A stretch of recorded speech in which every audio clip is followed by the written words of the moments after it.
The scripture today is Joshua chapter 1 verse 7 to 9. Only be strong and very courageous. Be careful to do according to all the law which Moses my servant commanded you. Do not turn from it to the right or to the left, so that you may have success wherever you go. And this book of the law shall not depart from your mouth, but you shall meditate on it day and night, so that you may be careful to do according to all that is written on it. For then you will make your way prosperous, and then you will have success. Have I not commanded you? Be strong and courageous. Do not tremble or be dismayed, for the Lord your God is with you wherever you go. Amen. 12거구 교구장이신 Pastor 이마경 목사님께서 마음을 하나로라는 제목으로 will preach under 말씀 the title 증거해 United 주시겠습니다. as One in Heart. 샬롬 성가대 I 찬양과 thank Shalom BC Choir and the 오케스트라 연주에 orchestra for your praise 감사드립니다. and performance. 특송과 앵콜해 주신 우리 I'd like to also 김율용 thank 우리 집사님께 Deacon 감사드립니다. William Kim for your special songs. 네, 사랑하는 성도 여러분, Brothers and sisters, 본교회는 마지막 this 때가 church 가까운 has 현 been 시대에 assigned 아주 중요한 significant 여러 duties 사명이 in this end 있습니다. time. 사도행전 1장 One of the 8절에 오직 duties 성령이 is 너에게 our Lord's 임하시면 command, 너희가 which is to 권능을 become 받고 His witness even to the remotest part of the earth, as said in Acts chapter 1, verse 8. But you will receive power when the Holy Spirit has come upon you, and you shall be my witnesses both in Jerusalem and in all Judea and Samaria and even to the remotest part of the earth. Father God established Manmin Church and has precisely fulfilled His providence of national and world evangelization. In this church, entrusted with significant duties both spiritually and physically, each one of us should serve as a pillar. As a pillar, we are required to stand firm in our respective areas. For each pillar to become one and bear abundant fruit, it's essential that we be united as one in heart. No matter how hard we work on an individual level, that fruit cannot be compared to the fruit born by our working in unity. As we become united as one in heart, we begin to be of one will, and our opinions on how to achieve a goal agree. What God requires all of us to God requires us to become united as one in heart in the truth.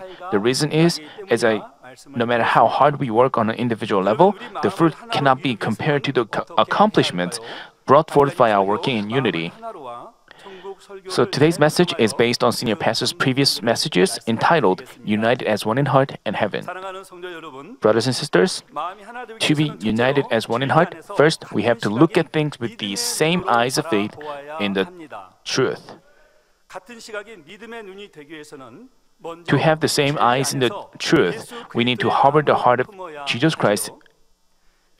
As we read in Philippians chapter 2 verses 1 through 5, therefore, if there is any encouragement in Christ, if there is any consolation of love, if there is any fellowship of the Spirit, if any affection and compassion, make my joy complete by being of the same mind, maintaining the same love, united in spirit, intent on one purpose. Do nothing from selfishness or empty conceit, but with humility of mind, regard one another as more important than yourselves. Do not merely look out for your own personal interests, but also for the interests of others. Have this attitude in yourselves, which was also in Christ Jesus. As the verses advise us, when we are of the same mind, we can have the same love. Moreover, as we are united in one in heart, we can be united in spirit and intent on one purpose. We shouldn't accomplish a task from selfishness or empty conceit, but with a humble heart of considering others better than ourselves. Also, to have the same eyes is to look at all things with the eyes of faith. To have the eyes of faith is to have a spiritual point of view, not a realistic point of view. The 12 spies recorded in the book of Exodus is a good example. Among the 12 spies who spied out the land of Canaan, only Joshua and Caleb viewed the situation with faith. They made a confession of faith in Numbers chapter 14 verses 8 and 9.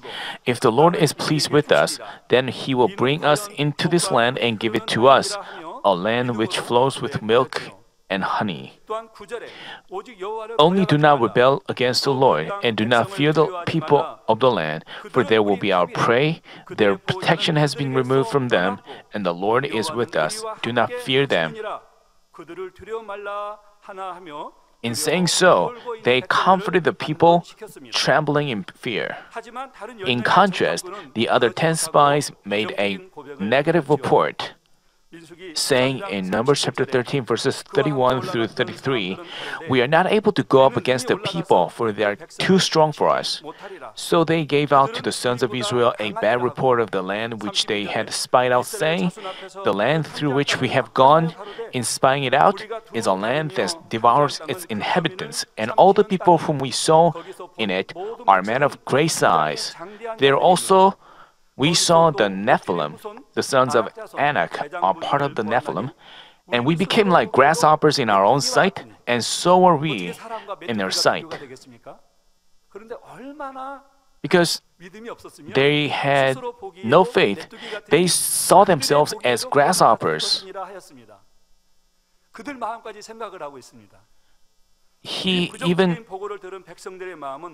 How do you think Israelites felt after hearing that negative comment? Numbers chapter 14 verses 1 through 4 say, "Then all the congregation lifted up their voices and cried, and the people wept there that night. All the sons of Israel grumbled against Moses and Aaron, and the whole congregation said to them, 'Would that we had died in the land of Egypt, or would that we had died in this wilderness? Why is the Lord bringing us into this land, to fall by the sword? Our wives and our little ones will become plundered. Would it not be better for us to return to Egypt?' So they said to one another, 'Let us appoint a leader and return to Egypt.'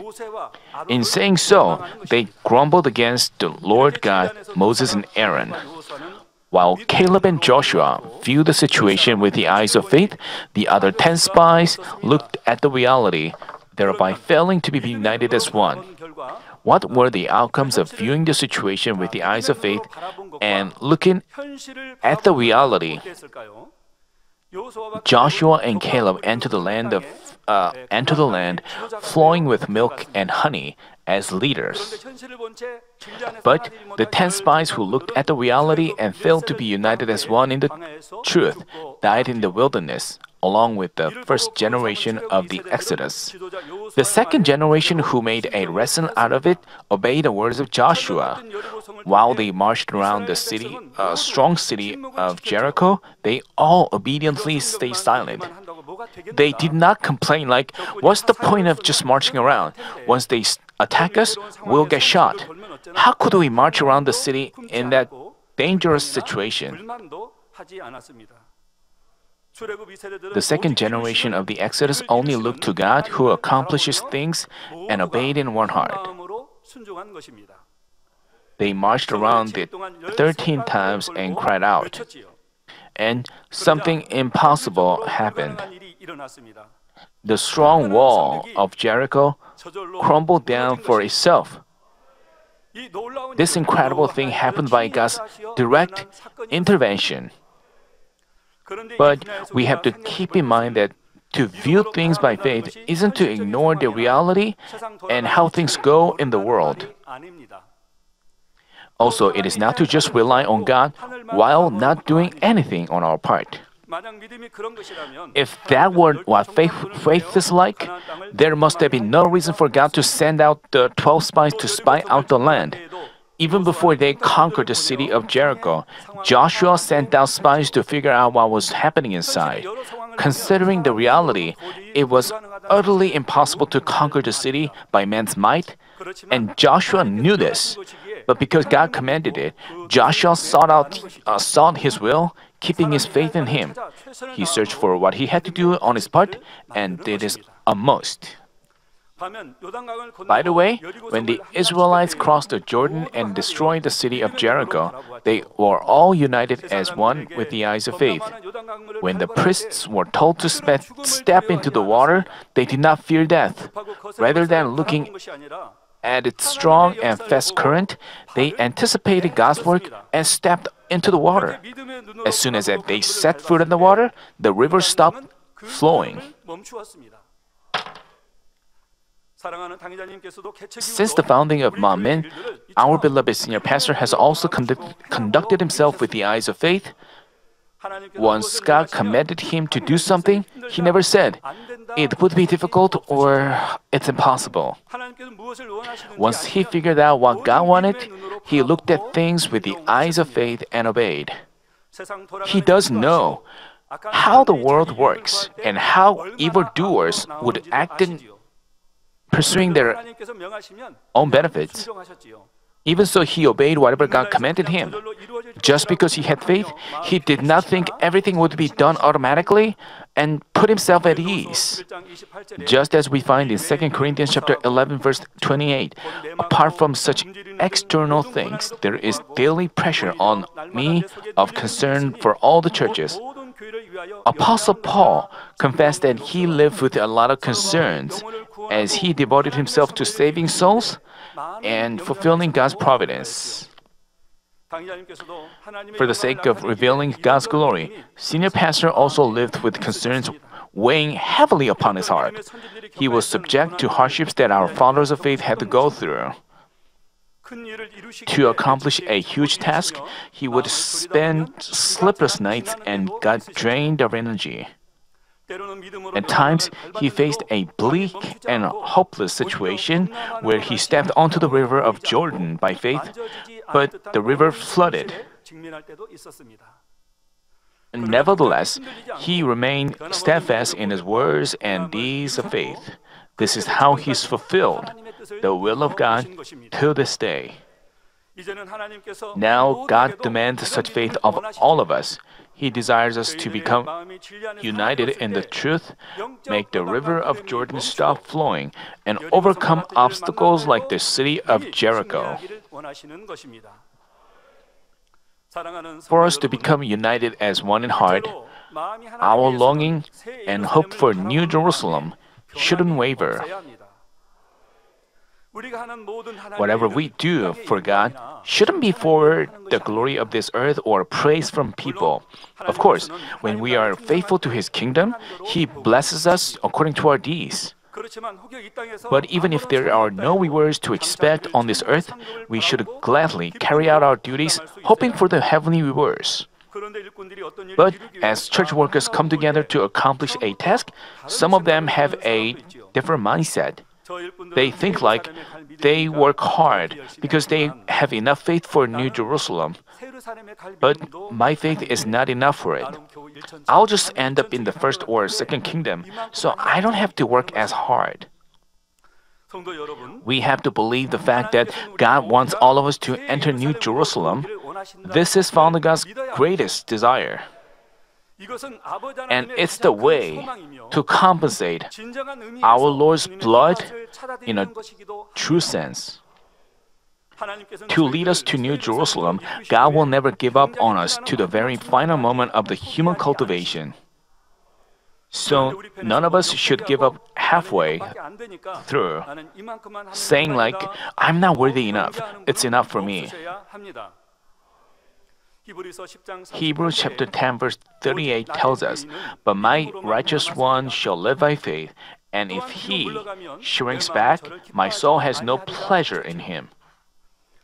Not just a few church leaders, but all of us should look to New Jerusalem and press on with our hearts united as one. Hebrews chapter 11 verse 1 reminds us, "Now faith is the assurance of things hoped for." Those who make efforts with their eyes on New Jerusalem can discover themselves with a new, changed heart at some point. Their hope, even though they found it hard to love others, they have a new heart by which they can love others. Their hope does not end up as an idea, but New Jerusalem comes upon their heart actually. Heaven is such a beautiful and happy place that no words of this earth can adequately describe. But just longing does not bring us up there. We need qualifications.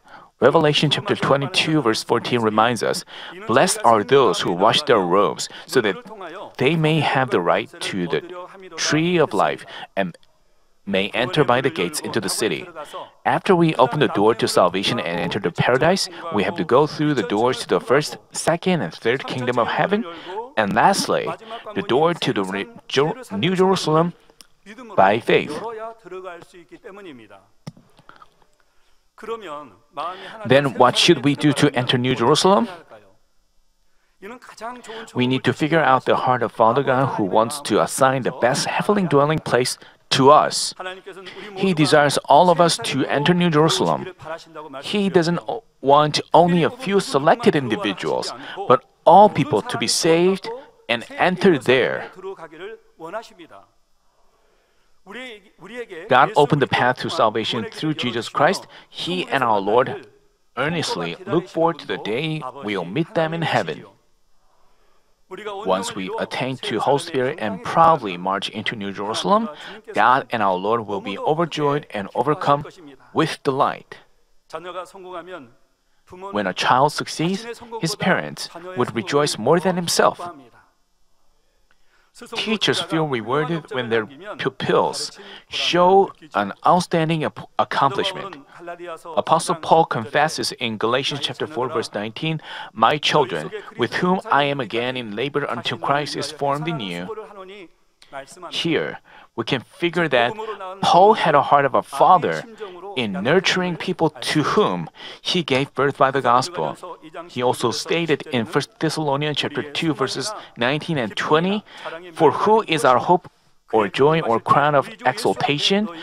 Is it not even you in the presence of our Lord Jesus at his coming? For you are our glory and joy." Apostle Paul took delight in seeing the souls born by the gospel doing well. 이처럼 복음으로 품은 영혼들이 잘 되는 것이 사도 바울의 큰 기쁨이었지요. Raising a child demands a great deal of devotion of his parents. So there is no question that a shepherd who spiritually nurtures numerous souls suffers agony. Dwelling on thoughts like, how delighted would Father God and our Lord be if one more soul becomes qualifying for New Jerusalem? He has to do his utmost. Therefore, all of us should become the souls brilliantly shining like the sun and enter New Jerusalem, thereby pleasing Father God. We have to become the joy to the shepherd as well. Next, in order to advance into New Jerusalem, we need faith or confidence in ourselves.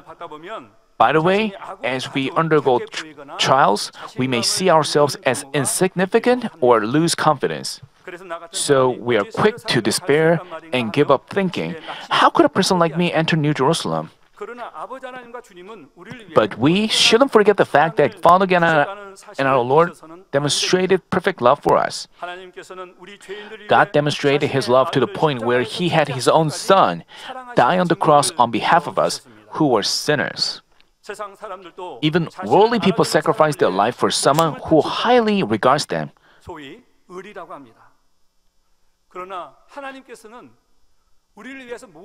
Even among people there is such virtue.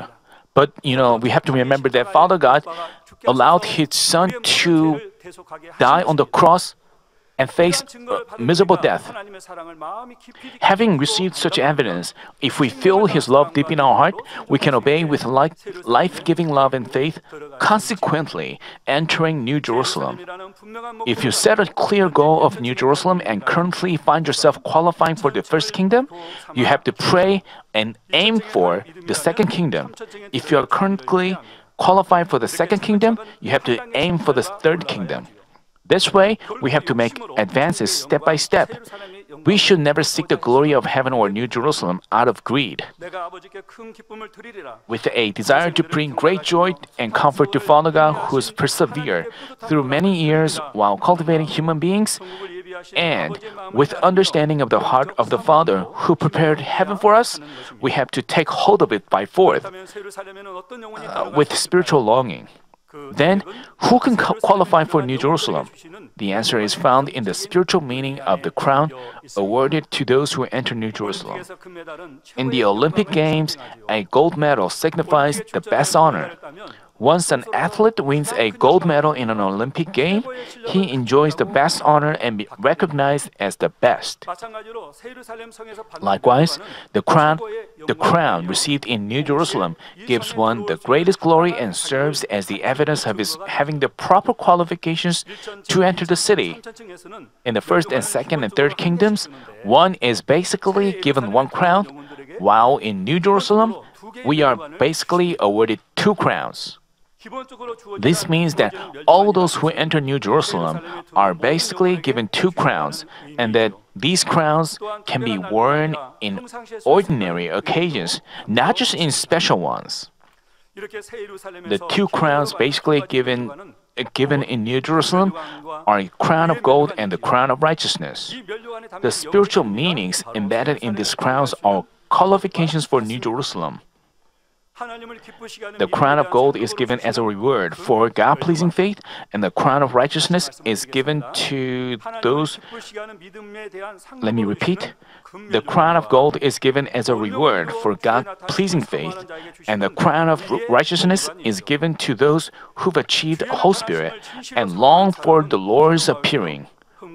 Those who earnestly long for His appearing achieve a pure heart without blemish and work faithfully for His kingdom.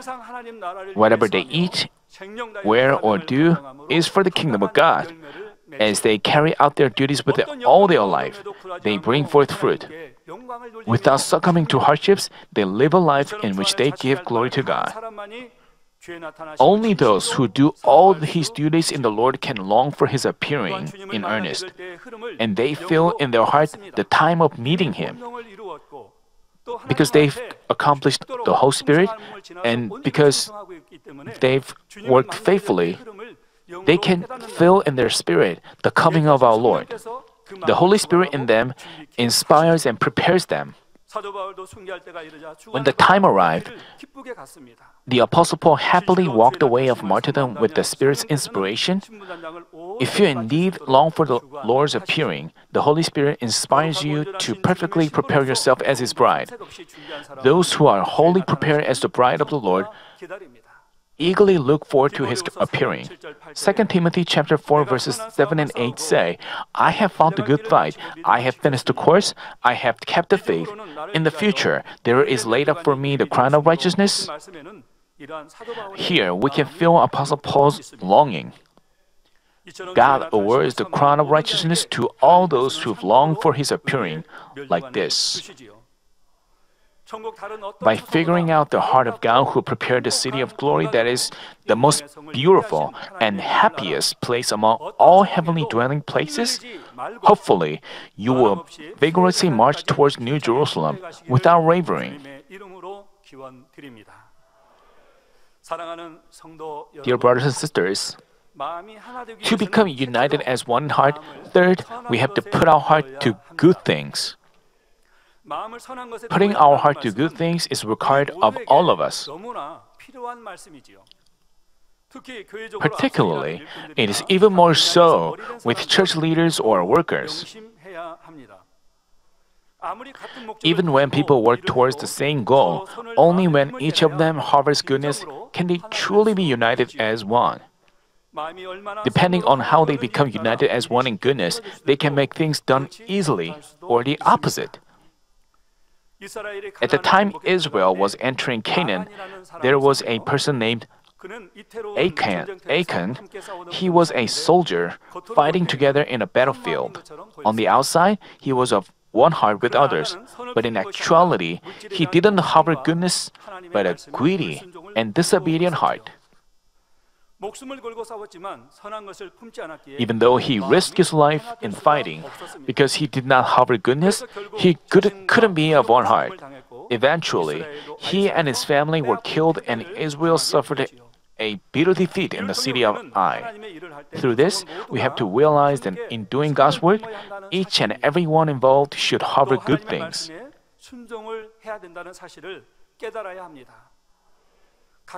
Depending on whether each person harbors goodness or greed, whether they seek God's glory or personal honor, they can be of one heart or be divided. And its outcome can be completely different. Of course, in doing God's work, church leaders confess that they do all things for the sake of His kingdom and the church. But no matter how passionately they work, unless they put their heart to good things, they cannot be acknowledged by God. As we look back at the history, there were times people on different political parties fiercely fought, and all of them affirmed that they were working for their nation, the people, and the king. But in their heart was greed and great desire to seek power. Because they were not conducting themselves with a forgiving, serving, and sacrificing heart, even while they professed to love their country, they engaged in bloody conflicts and clashes, causing trouble. Therefore, when we do something for God's kingdom, we have to make sure to put our heart to good things. And what we do has to be based on a yielding, forgiving, peacekeeping, serving, and persevering heart. For example, when the chief leader of your mission group plans to host a particular event, some leaders try to support him. But other leaders think in different ways, like, even if this event ends in a success, only the leader will get all the credit and compliment. So why should I bother working hard for that? Even when a leader organizes an event for the good of the entire mission group, there are times people are not united as one in heart. In such times, the leader should stay thankful and joyful, thinking, I need more prayer to get more of strength from above. I have to consider their positions with a heart of Father God and our Lord. The leader shouldn't think like, while I'm working for the good of all people, why aren't they supporting me? Why aren't they following the order and obeying me? He shouldn't harbor such hard feelings and anger against others. Also, he has to examine himself whether he harbors grudge or things like, because they only care about their individual duties and seek their benefits, I'm so frustrated with no one helping me. Next time, I will not care what they do. I'll just leave them be. There is no doubt we have to follow the order physically and spiritually. But even though we have to emphasize order, we have to consider others' positions once more. This is goodness. I also advise you to examine your heart when you present your opinions to a multitude. Let's say you offer what you think is a better opinion, but other church leaders reject it. If you always seek goodness, you'd humbly accept their opinions. Even when it seems yours is obviously better, even when giving up your opinion costs your sacrifice, you agree to follow theirs. When something is not of untruth, you try to show as much support as possible. In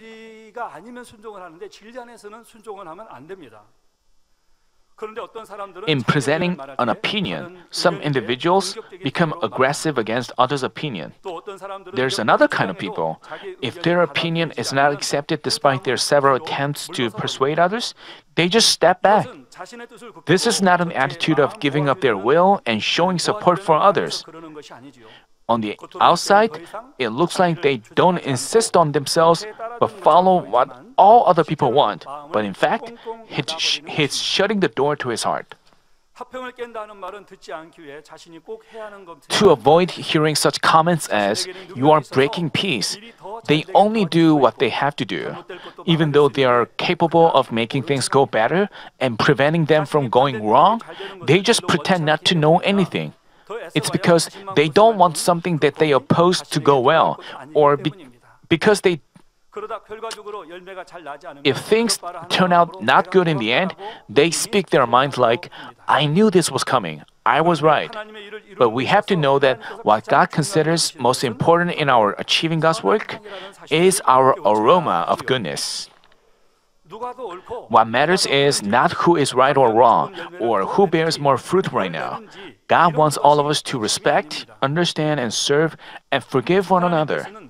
When the children of God resembling Him are united as one in good heart, God ensures His fruit.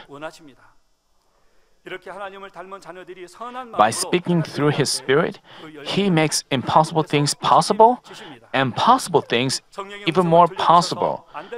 Because Satan cannot bring any accusation, he can pay us back with fruit of blessings.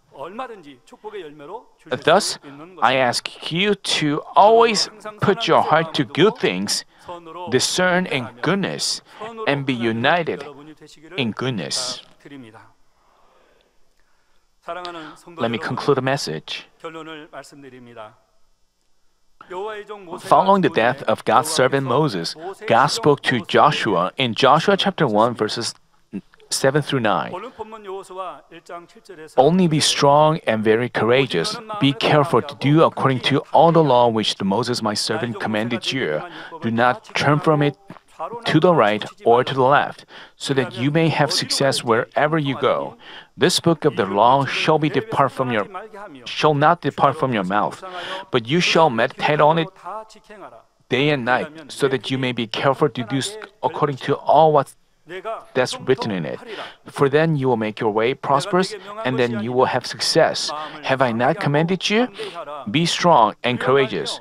Do not tremble or be dismayed, for the Lord your God is with you wherever you go.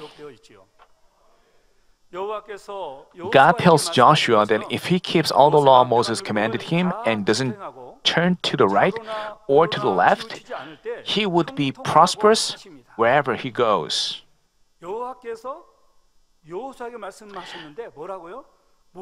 God tells Joshua that if he keeps all the law Moses commanded him and doesn't turn to the right or to the left, he would be prosperous. Namely, if he becomes united as one in heart with God and Moses, he would prosper.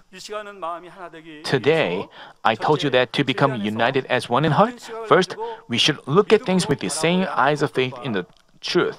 Second, we shouldn't waver in our hope for New Jerusalem. And third, we should put our heart to good things. God's work is done by God Himself. Men are only used as his instrument. His work is not done by man's might or strength, but by the power of the Holy Spirit. The same goes for the construction of Canaan and grand sanctuaries, revival, world mission, and our individual blessings.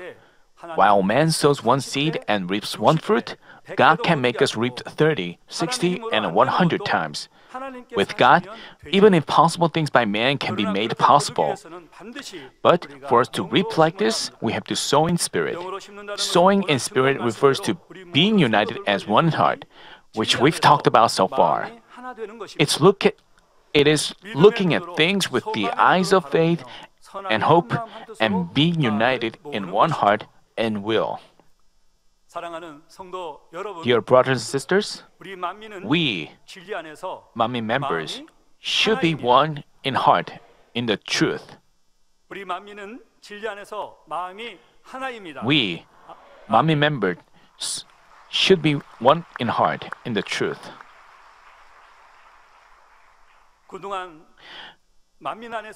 We should never forget all the grace, blessings, and inspiring moments we've experienced here at Manmin, and only march on vigorously towards New Jerusalem. Let's reflect on today's message in our prayer. 사랑의 아버지 하나님, 은혜와 사랑에 감사를 드립니다. 이 시간 우리 만민이 진리 안에서 마음이 하나 되기 위해서 같은 시각을 가지고 믿음으로 바라봐야 할 것과 새로운 삶을 소망하며 변함없이 달려가야 할 것을 말씀을 드렸습니다. 그리고 마음에 선한 것을 도ям을 말씀드렸습니다. 하나님의 일은 하나님이 하십니다. 우리 만민은 하나 되어서 아버지 하나님을 높여드리며 마지막에 우리 재단을 향한 하나님의 섭리를 하나 되어서 이루어 갈 것입니다. 우리 사랑하는 만민을 통하여 우리 모든 성도님을 통하여 영광받아 주옵소서. 우리 주 예수 그리스도 이름으로 기도하옵나이다. 아멘. It's time to receive the prayer for the sick. If you have any sick parts, please lay your hands on the sick parts. If you don't have any sick parts, please lay your hands on your chest and receive the prayer with your heart's desire. Hallelujah, Almighty God, our loving Father. Please lay your hands on all believers who are receiving this prayer now. Show your works that transcend time and space on those who are receiving this prayer through GCN, internet, and satellite TV, and in branch churches and local sanctuaries, and all other children of God around the world. Give them the faith to believe from heart, drive away negative thoughts and doubts, and drive away all tests and trials. From head to toe, all entrails, joints and nerves and tissues and cells, whatever the sick part may be, burn them with the fire of the Holy Spirit and the original light. In the name of Jesus Christ, I command the enemy devil and Satan, all diseases, germs, and viruses and infirmities go away. Light come. Please scorch all their terminal and incurable diseases with the fire of the Holy Spirit. Drive away all endemic diseases, including malaria.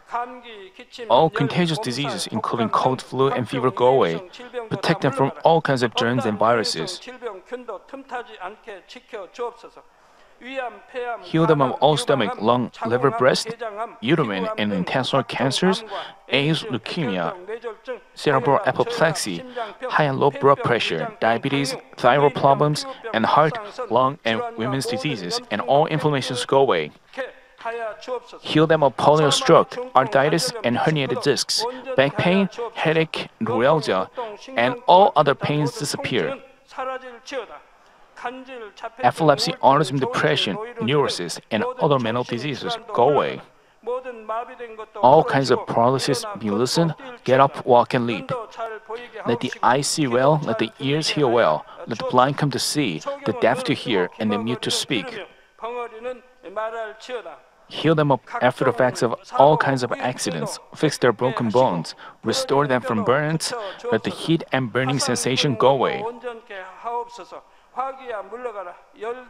Father, let there be no scar left. Be cleansed from all kinds of drug addictions, poisoning, and substance abuse. Let the dead nerves and tissues and cells be regenerated, bring the dead back to life. Give them the blessing of conception. Receive the blessing of conception. In the name of Jesus Christ, I command the enemy devil and Satan, the ruler of the power of the air, the evil forces of heavenly places and their servants go away. Go away, evil, unclean, false and deceitful spirits, separating spirits, and all forces of darkness, loosen the bonds of wickedness. Darkness, go away, light come. Father God, give them strength to cry out in prayer and the power to cast off sins and become sanctified. As their souls prosper, let all things go well with them, and let their families be vandalized. Protect them from all kinds of accidents and disasters throughout this week, and bless them to lead a prosperous life without any problems. With the fiery walls of the Holy Spirit, heavenly hosts and angels, and with your blazing eyes, protect all your children, their families, workplaces, and business fields. Give students wisdom and understanding, and give them enthusiasm and fervor to study hard. Please keep their hearts and minds from worldly things and let them love God more fervently. Whether your children eat or drink or in whatever they do, let them do it all to live a life glorifying you, Father God. Let them be able to testify about the living God, saying, I met and experienced God and received His answers and blessings. Father God, thank you. Be glorified alone. In the name of our Lord Jesus Christ, I pray. Amen. 아멘. 涙の中おらる主愛の主それは命与える救いの